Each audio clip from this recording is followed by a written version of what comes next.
Good morning. I'm underground at Old Oak Common, and behind me there is the Alice Road Logistics Tunnel. There is a press event taking place over here because the TBMs are starting for HS2 as they tunnel to Euston. I'm going to rewind and start about an hour ago.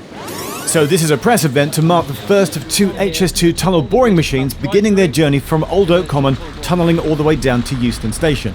It's a 4.5 mile tunnel, and access is through this, the Alice Road Logistics Tunnel, which has been specifically built for access to this site and starts at the same location as the Old Oak Common Station, which is also being built here. The Euston Tunnel itself is 4.5 miles long and is the latest part of wider progress on HS2 following the completion of 23 miles of tunnels, 19 bridges and 2 viaducts along the line's route between London and Birmingham. And today's switch on is the first of one of 2 tunnel boring machines that will construct the 2 parallel tunnels down to Euston. So there appear to be 2 TBMs here, one over there, and Madeleine, which is the one we're going on over here, and I think in a minute there's going to be an official TBM starting ceremony where someone's going to press a button. So this is tunnel boring machine Madeleine, all 1,600 tons of it, and it's 190 metres long. And this TBM is boring the up line towards Euston. A second TBM to tunnel the other bore for trains coming out of Euston will start later this year, and both are operating at a depth of around 50 metres. We were allowed access inside, and so I headed straight for the front. I wanted to see the TBM up close and in action, and there I spoke to the head of tunnelling. We are at the very front. What you see over here is the shield. At the very moment you see the so-called erector turning. The erector has got the function of putting the tunnel segments in place, and 6 of the tunnel segments form one ring. That is then the final lining of the later tunnel from connecting Old Oak Common Station to Euston. So we're working 24/7, normally only stopping for the Christmas period. We've got roughly 16 people working on each of the TBMs. So here plus the neighboring TBM that we will launch a little bit later this year. And in order to support the activity, we've got per shift roughly 65 people, because beside the people working on the TBM, we've got quite some surface activity, we've got a handling of segments, we've got mechanical activities, electrical activities, and a lot of logistics. Tunneling is a lot about logistics. And that logistics tunnel that we've accessed the site today actually brings us to the point where Old Oak Common Station is being built. I was here before, several months ago, when work on that was just getting started. If you've not watched that video, you can click on that here. And here's a map that I've drawn as a reminder for what is happening at Old Oak Common Station. All the railways are going to come together at this point. There's going to be 6 platforms at a lower level for HS2 trains and 8 platforms at a higher level where GWR and Elizabeth line services will run. For me, tunneling is always exciting. Each of the project elements has got its own nature, own characteristics. Over here we've got a quite long stretch. We're heading further into inner London. The geology with London clay is a quite good tunneling material. We've got an exciting stretch. We are passing also 2 of the vent shafts that we are constructing. We are passing under Kensal Green Cemetery, and for sure coming more into central London. We've got a lot of buildings above us, as well as almost all along the journey we've got above us railway. I haven't been in a tunnel for a while. It's always kind of impressive to see the walls here. Also, I realise I'm standing on a platform here, and there's a little gap. It looks like I'm on like an upper level gantry. I'm just wondering what's down below. This is huge. This tunnel boring machine has taken, I think, nearly 2 years to get down here and put together, and it is now ready to go. We've pressed the button today so that it can start boring its way down to Euston. The tunnels are definitely happening because they're starting today.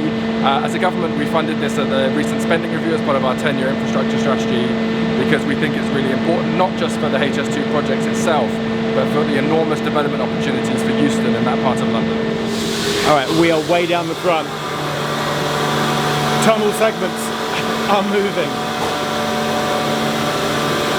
This is extremely cool. And then I got a chance to talk to the CEO of HS2, Mark Wilde. Do you remember the last time we spoke? Was it Crossrail? Was it Crossrail? The Elizabeth line platforms at Paddington. At the opening day? Oh, and then on the opening day. But we had a chat on camera about a month before it opened. I remember, yeah. Okay, and I was cheekily trying to get the date out of you. You're now at HS2. projected date that these are going to finish, and what can you tell us about what the plans might be at Euston, which I know are a bit up in the air, but what can you tell us about Euston? Well, the drive, these two machines, take about 15 to 18 months. Never can tell, because obviously the ground conditions get in the way, but I reckon the earliest they'll get there will be 15 months, might be a month or two after that. And then, of course, we've got a lot of work to do at Euston for HS2, building a big cavern, a great separator junction. But HS2's role in Euston, of course, is one of several parties. We're driving our tracks, our overhead lines, signalling systems, the trains into a high-speed terminal. But of course, the Department for Transport are developing the whole site for Network Rail, TfL, and of course, a whole commercial development there. So we're one part of a bigger thing. And we're standing in Old Oak Box at the moment. Might this open first for Elizabeth Line services before HS2 is completion? Is that a cheeky question, or can I hold that? It's a reasonable question, but the first thing we've got to do is get the reset of HS2 done on the conventional path, you might want to say it, which is not opening those stations earlier. So we're very close to the end of the reset, got a little bit more work to do. Appreciate people's patience, but we're kind of nearly there. Once you have that, I guess options become available, but the most important thing is to have a clear pathway to the end. You remember the Elizabeth Line really had a very simple path forward, drove it to that plan A, and it's the same thing here, Geoff. But this is an important place because obviously these tunnel boring machines, all these gantries, nearly 200 meters of gantries, all need pulling out through the station. So the sequencing between the tunnels and the work for BBVS and Old Oak Common are really, really important. Is this not the Old Oak Common box where we were before? Well, it sort of is the Old Oak Common box. It's actually the throat of the box. This is the part where the tracks split apart as the trains come in and out of the station.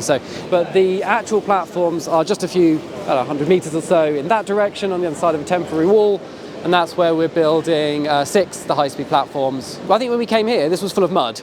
So it was being excavated at the time. So we probably Where were we standing before? We were just over there, about 100, 200 meters in that direction, looking at the first platforms for the high-speed station.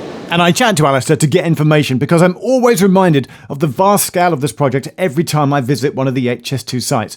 Trying to remember where everything is why myself and Chris from the Rail Focus channel have teamed up, and we've got this ongoing effort and drew this diagrammatic map of the HS2 route, which you can download. And that's my day here out at Old Oak Common, seeing the TBM starting and the tunnels are being dug for HS2 between here, Old Oak Common, on the way to Euston. There's a link in the description if you want to go and download my HS2 map. Thanks for watching. Thanks to everyone today, and I'll see you all in the next video.